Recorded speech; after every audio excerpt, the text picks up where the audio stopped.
Ayusin mo muna yung buhok mo. Ayusin mo daw yung buhok mong gulo. Ay, wow. Ow! Gigip ka di ba? Oy, kumain ka muna. Ano hindi?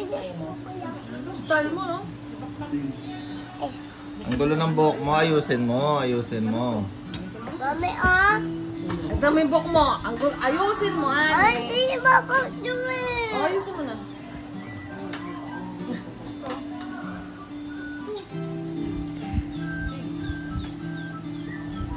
Ang gulo. Naninig si Papa. Hindi mo dito sa video ang pangit.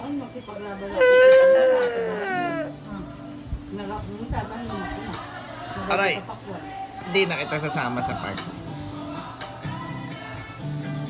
Kasi kami sa Jollibee dito sa McDo. Pupunta rin kami doon. Bibili namin lahat ng toys.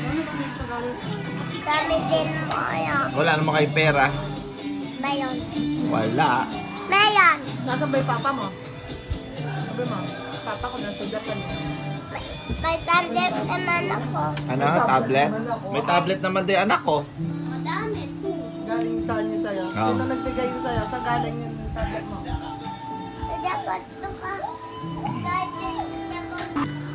Awisin mo yung buhok mo. Pangit. And Ang pangit nga eh. Ende! Hindi na kita Ana? Punta namin sama sa Year Friends sa park. Pati sa mga playgrounds na banda pati yung Ate nga kay Tito, kasi nag-aanong yahiyan. Taka natapakin ka, teka. Mami, kinig sa akin. Ano? Kinig sa akin. Ano na? Si Ate Ube. Ayusin mo nga yung buhok mo. Kapit mo yung buhok Ayusin mo mo. yung buhok mo. Mami, hindi. Sabi na ba po yung mapangit daw? Mapangit nga, ayusin mo. Mami, hindi ganito yan daw. Ayusin mo na. Yun na yun? Ayos na yun?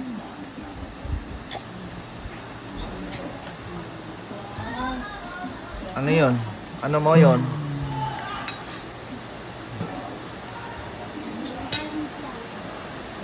Mami, ah! Papa, nagpapatid Ay, hindi. Si Papa daw. Ano man? Hindi na si Renzo. Daddy. Papa. Mami, daddy daw.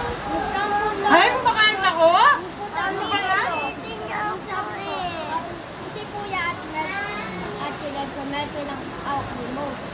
Ang sabi ko. O, ba yung kanin mo, di mo malataan mo? Tulo ka Tapos na. may way, sabi ni kuya. Turn mo! Turn mo! Totoo ka si Cracker. Ano yun? Turn mo ba yung TV ko? Nagdadag lang ako. Sa bahay na sa kwarto? Opo, hindi ko alam paano. Sabi ko, wala mo nang kasama. Ang kalinis ko lang nung paalisin mo si kuya. Sabi ko. Bantay ba niya si boss? Opo. Mabayaan mo lang. Sabi daw ni kuya, gusto daw si boss doon ng... Hindi na mabubuksan yun. Nabuksan niya? Tatlayin bukas nila. Hindi nila mabubuksan yun. Nakapatay lahat.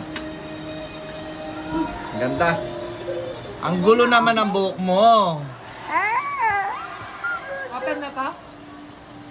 Open na ba? Ayusin mo na yung buhok mo.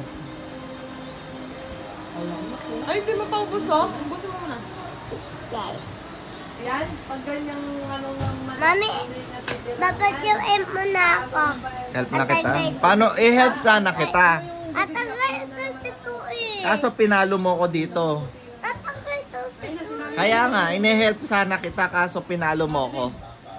Tui ko si Tui. Kuha nga ng ano doon. Ma. Gunting, buksan. Okay. Ayusin mo yung buhok mo. Ayusin. Umupo ka. Ay, kumayos. Ayusin mo yung hair mo. Lagyan mo dito sa likod ng tenga pag ganyan. Kabila. Dito, dito mo lang. Ganyan. Dito. Kuha ka nga ng ano. Bilis, kuha ka nga doon. Ganyan ang patinapak mo eh. Huwag mo daw, best smile ka.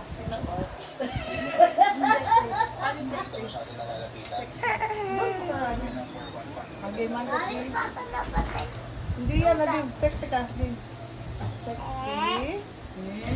Ay, smile ka dapat habang naglalakad. Yan. O, tas ganun ka. Dito.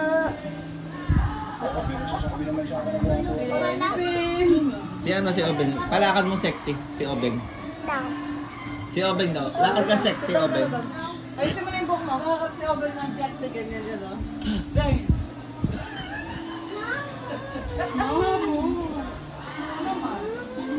Kaya sabi ko sa'yo, yung dress ang gamitin mo araw-araw para hindi ka inasal na tomboy. Mga kasi tomboy, Bibo. Oh, gumaganyan pa yung kilay mo, masasakit ang tignan, no?